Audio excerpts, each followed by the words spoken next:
Morning everyone, we're going to be doing some skin tone mixing. I've got all these different recipes written out on my piece of paper to show you how to play around with them and get your own skin recipes developed. This is just a starting off point. You'll find that you can change things. I know other skin recipes that work really well, and it depends on the environment and the type of skin colour that you're trying to draw. We're going to go through all different shades here, from lighter skin tones through to pinky skin tones through to darker browner skin tones. So we're going to play around and see what happens, and hopefully give you some bare bone ideas and knowledge about how to handle skin colour mixing. Okay, you're going to need a few different colours for this project. You're going to need definitely some white, some yellow ochre, some black, some burnt sienna, some crimson, some cadmium red. I've also got a bit of pale umber, which is a bit of an unusual one. I've got permanent green. Now traditionally this should be viridian green, but I couldn't find it in the acrylics last minute. I'd had to order and it wouldn't have come in. So I'm going for a permanent deep green. Again, remember this is just the beginning of this type of project. Please play around with different types of greens with these recipes and see where it leads. And of course I've got some ultramarine blue. I've got my water pot ready to rock and roll, and I've got a few different brushes just to fill in the forms. Plus, of course, I've got my palette to work on. Right, so let's get going for the first ones. For the first skin tones, we're going to be using white and yellow ochre. So we're starting off real simple. The more complex the skin tone, the more chance it has of going wrong. So do remember that. Less is more. So first of all, I'm putting down a big dab of white. This is titanium white, which is a really good colour mixing white. Then next to it, I'm going to do some yellow ochre. Right, I'm going to get my brush and I'm going to take some white. And then I'm going to pick up a bit of yellow ochre. I'm going to add a bit more than that and try and make it quite a nice mid creamy tone.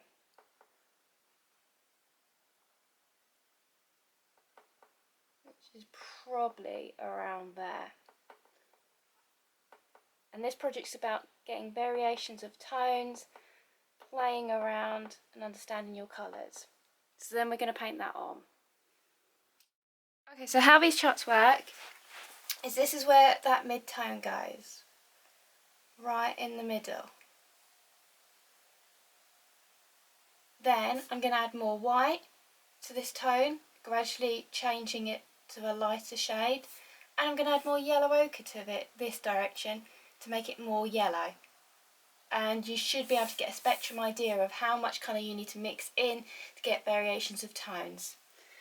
Right, so let's carry on and I'll speed through this. So I'm taking that mid shade that I created. On one side I'm adding a little bit more white. So here it goes. And you should be able to see a slight change in the tonal quality of that shade. Then I'm going to do it again. I'm going to add more white and do the one next to it.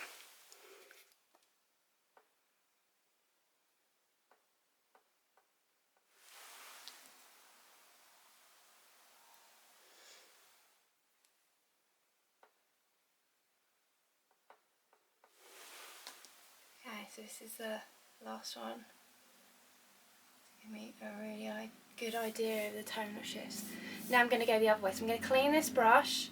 I'm going to bow back to the colour that I've mixed here, this shade, and then I'm going to increase the yellow ochre in the mix.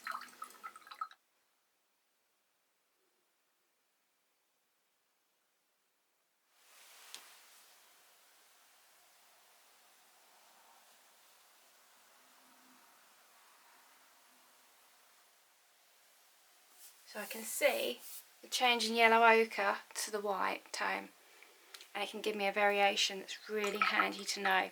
This is always really good to have maybe in a little book that you can carry around with you if you're going to go life drawing or anything like that. Handy reference, which colours to use where. So next we're going to move over to a little bit more of a complex mix. Okay, so on this one, for the centre box, we're going to take burnt sienna, we're going to mix cadmium red with it, and we're going to mix white.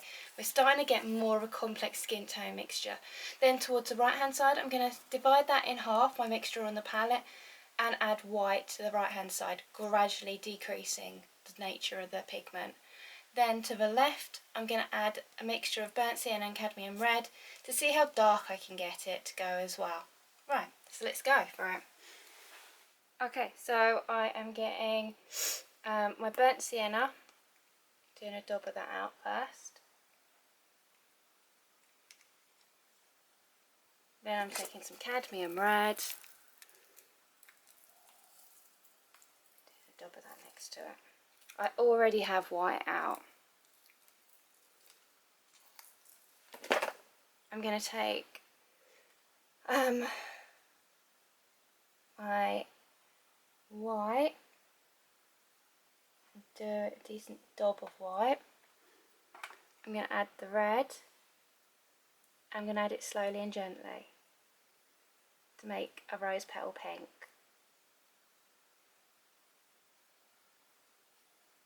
Like so. Make sure that you get a good mix, because it's easy to get a little bit of white on the top of your brush that hasn't been stirred in, and that'll cause you problems later on and change the variation of the tone. So do get all the pigment thoroughly mixed. Then I'm going to add in some burnt sienna.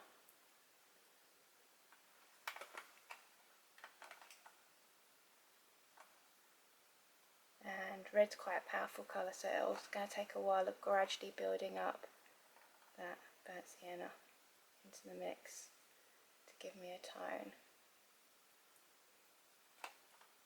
Should roughly look like this.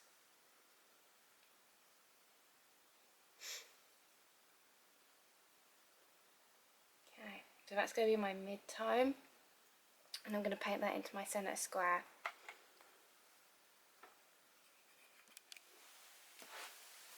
Just paint this in here.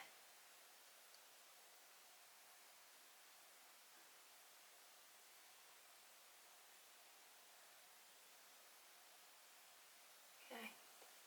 Now I'm going to start increasing the white balance in the paint, gradually fading out just as I did with the yellow ochre.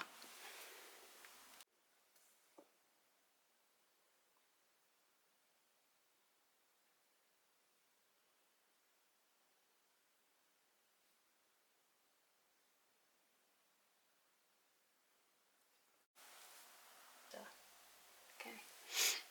I'm going to clean my brush, get some clean water so I don't get cross-contamination, and then go the other direction. Okay, that's a pretty good range of colours there. Let's move on to the next one. Okay, so for this one you can see that I'm going to mix yellow ochre, cadmium red and white. So we've got 3 different colours going in here.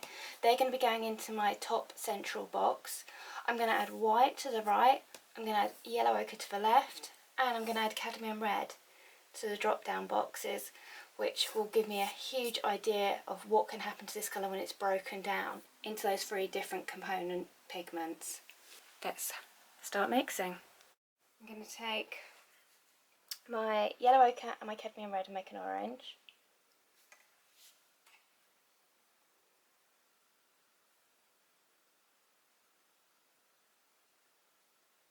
Like so.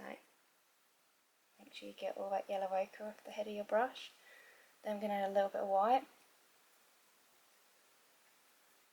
So I'm going to put that down in my central T square. Okay, so that's yellow ochre, cadmium red, mixed together, plus white added.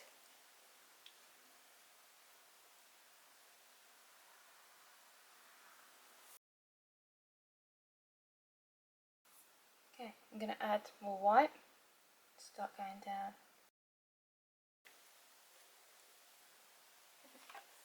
Okay. Now I'm going to add the cadmium red and work on the section going down. So I'm going to be real careful because you won't need much of the cadmium red there to be quite a leap in tonal change. Right, a little bit. And we're just going to go for the yellow ochre now. So I've got this section here of the initial colour that was mixed up. I'm going to add a little bit of yellow ochre to it. Start painting that in.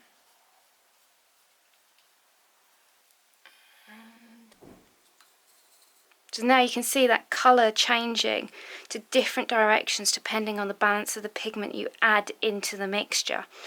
Right, let's go for the last one on this light skin tones, which is more complex.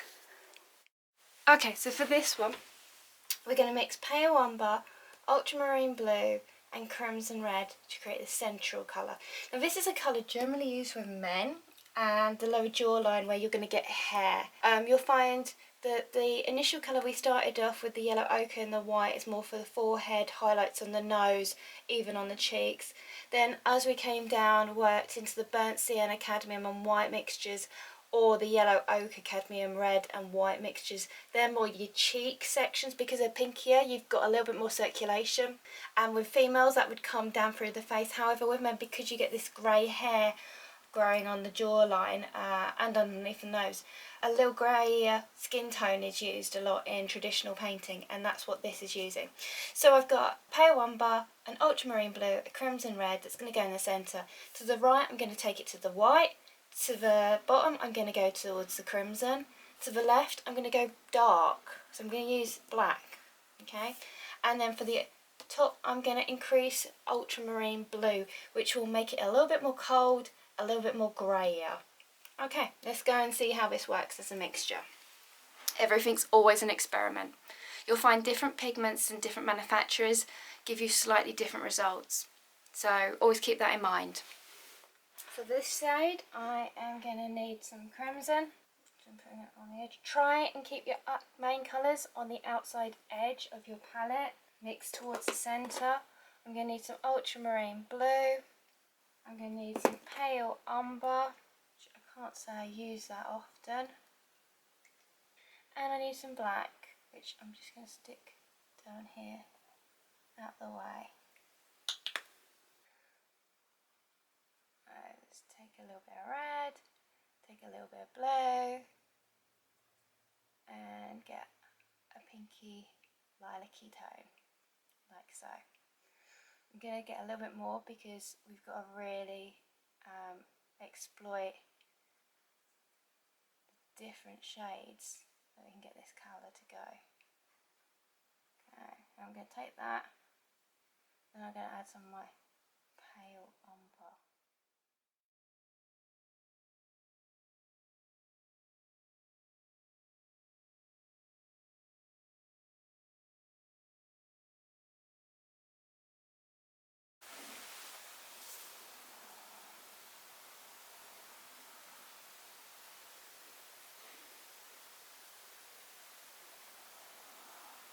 Like so. Then I'm going to add white to the section.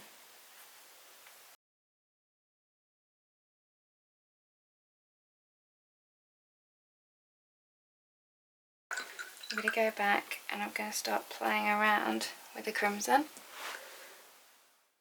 So, taking a little bit of crimson, some of that red, blimey, that was probably a bit.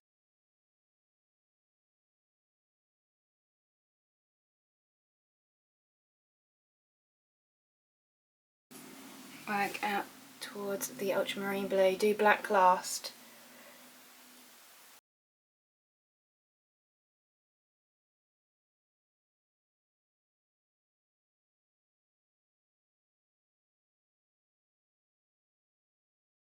Blue. And this is going to become black then. I wasn't concentrating on my own notes. Okay.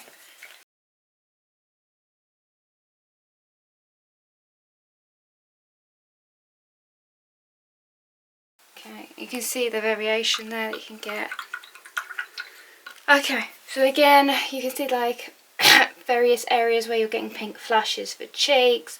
You can see this grey tone. This is specifically quite handy for men. and the jawline like I was talking about. And you've got some highlight tones that you could probably use as well, depending on the environment and if you're getting light bouncing around. So let's go for the darker shadows now. Okay, last one. Well, last one for this section. Okay, so for this one, which is a really good background colour if you want something dark and murky to throw forward your lighter skin tones, or you might find it as a handy shadow colour for the face. Depends on what's in the environment and what light is bouncing off. So I've got cadmium red and black, which will go quite dark. I'm going to add black to the left, and I'm going to add cadmium red to the right. And obviously you'll see the change in the colour, which should be really handy for those choices of how much to mix in the cadmium red to the black to the tone you want to achieve. Right, so I'm grabbing some of the cadmium red, which is here. That. A little bit of cross contamination, so we'll just stir that in. And then I'm going to grab some black. And I'm going to be real careful, I'm going to introduce it quite slowly. You can see that generally you can introduce a cadmium red with a black to get a good dark brown, a bit like a burnt umber. It's a practical drawing shade within traditional painting. I put that in my centre box. Now the problem is you've got this on a screen and the colours are never as great as if you've got it in real life in front of you. I'm going to add the cadmium red.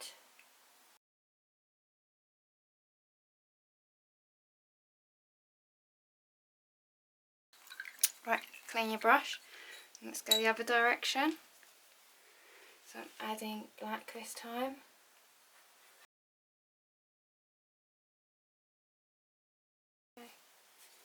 You can see that traditional kind of, it reminds me of Van Dyke brown.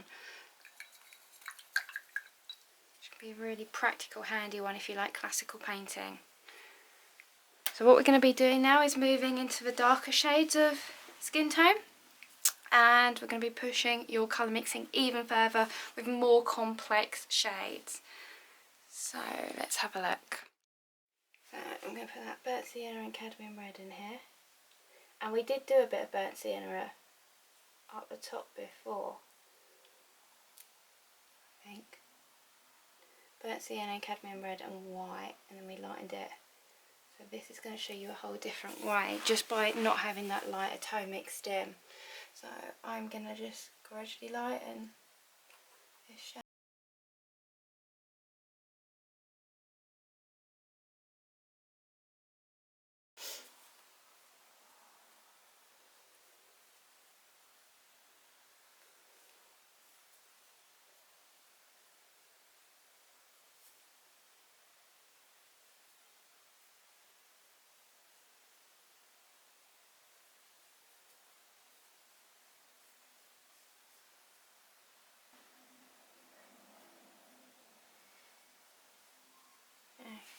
That's an interesting range. Okay, so for this one, we've got burnt sienna, permanent green, which a lot of people are going to be thinking, oh my god, why are you adding green to the skin tone? Within darker skin tones, you can get a little bit more of a blue and a green reflection in them. It's a really nice colour mix. I would highly recommend it. Normally you'd use Viridian green, but I couldn't find any in the acrylic form, so I'm kind of substituting to a permanent green. I would recommend that you try this recipe, changing the different types of green you've got and seeing what happens. It's all about experimenting and learning about colour. And we've got crimson red. To the right I'm going to tint, and to the left I'm going to add the permanent green and the crimson mix to slightly darker. Let's get going. This is going to be a little bit more of a complex one. Right, I'm putting my mid-tone mix in my centre box.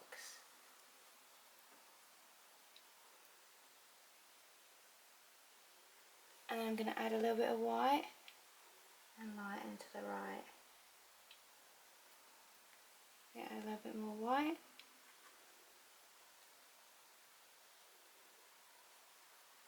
And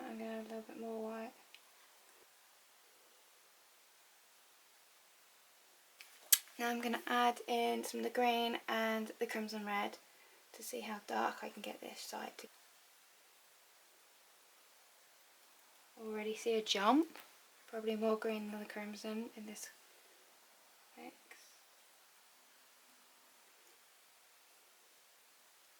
You can see it's starting to go green actually because I've got such a high green content in that mixture. And that's an interesting range of skin tone shades. Okay, so we're going to build up into even more interesting skin tones. Let's try the next concoction. Okay, so for this one I've got burnt sienna, permanent green and crimson red. But this time I'm going to increase the red concoction. I'm going to increase a blue mix into it, which should make it quite dark. And I'm going to play around with a white tone as well. So let's see how this balances out. Okay, so I've got my green that I've put out. It's a beautiful kind of emerald green. I'm going to first of all take my burnt sienna. I'm going to add my crimson red. I'll keep an eye on which red I'm doing because I've got them all over the place now. Which I did earlier. I did with a cadmium red. So this is going to be a little bit more pinky because it's got that blue in the crimson red.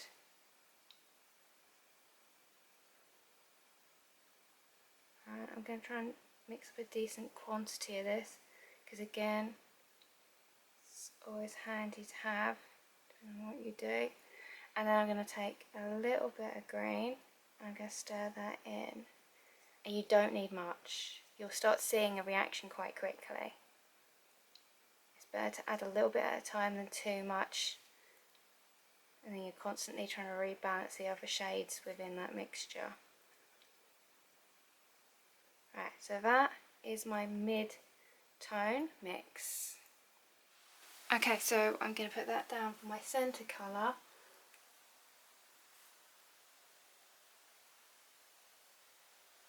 And I'm going to start playing around with things. So let's start off with adding the crimson red. I'm throwing that in there.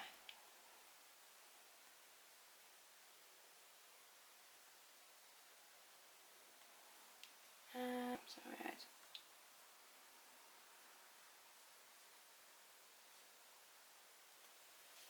Let's wash our brush. I'm going to add ultramarine blue. I'm going to be real careful, not add too much too quickly. It's got green in here, that means it won't take much for it to go very dark very quickly.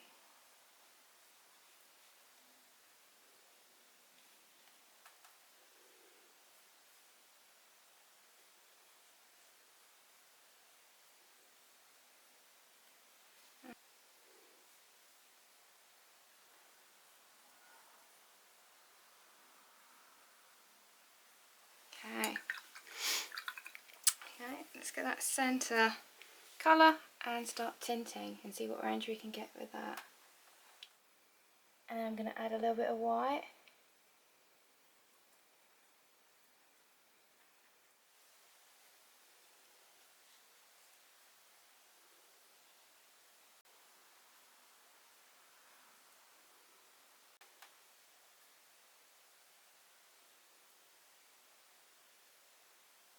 Okay, that's an interesting one as well. Let's move on to the next one.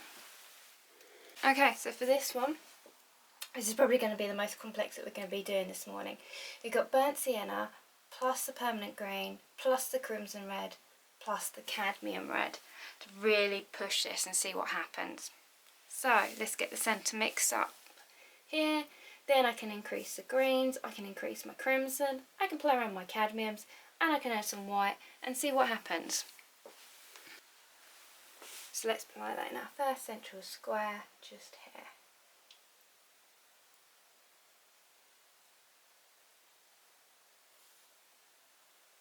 Decent thickness. Okay, then let's start changing our tones.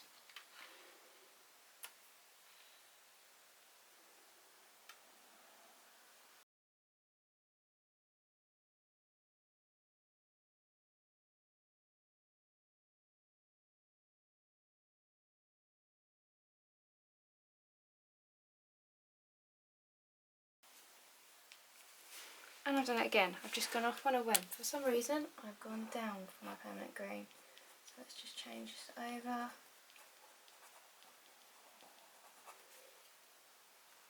And make that crimson red.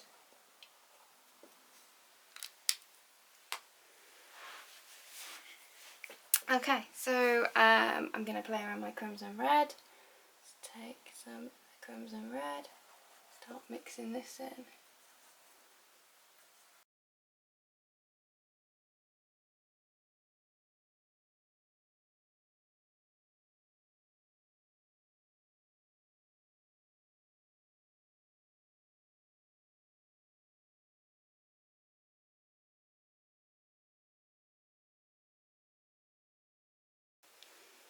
And then let's do the last white one. Start tinting it out.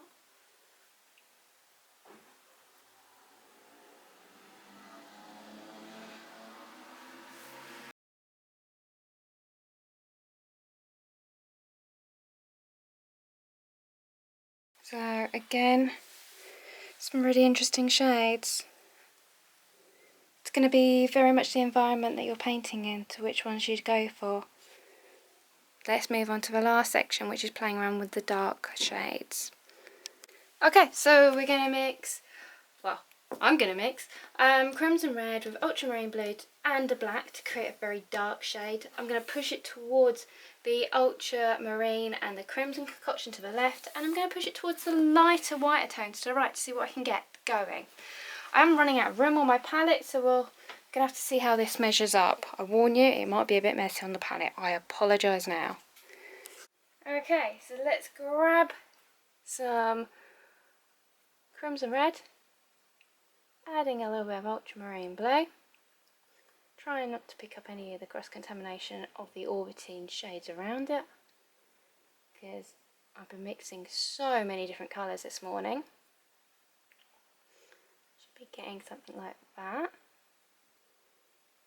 Nice, strong, lilac-y purple shade.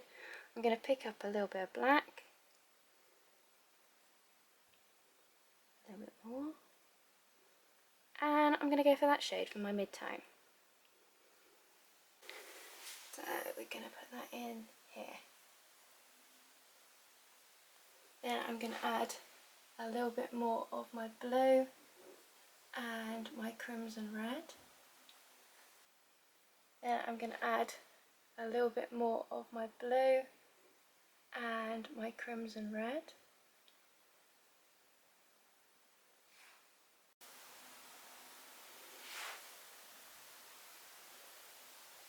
And I'm going to add some more blue and crimson red. Should start working towards a lilac-y shade, and a little bit more blue and a little bit more red. And you can see it's becoming more of a purple as the black gets slowly diluted. Then I'm going to start adding the black now.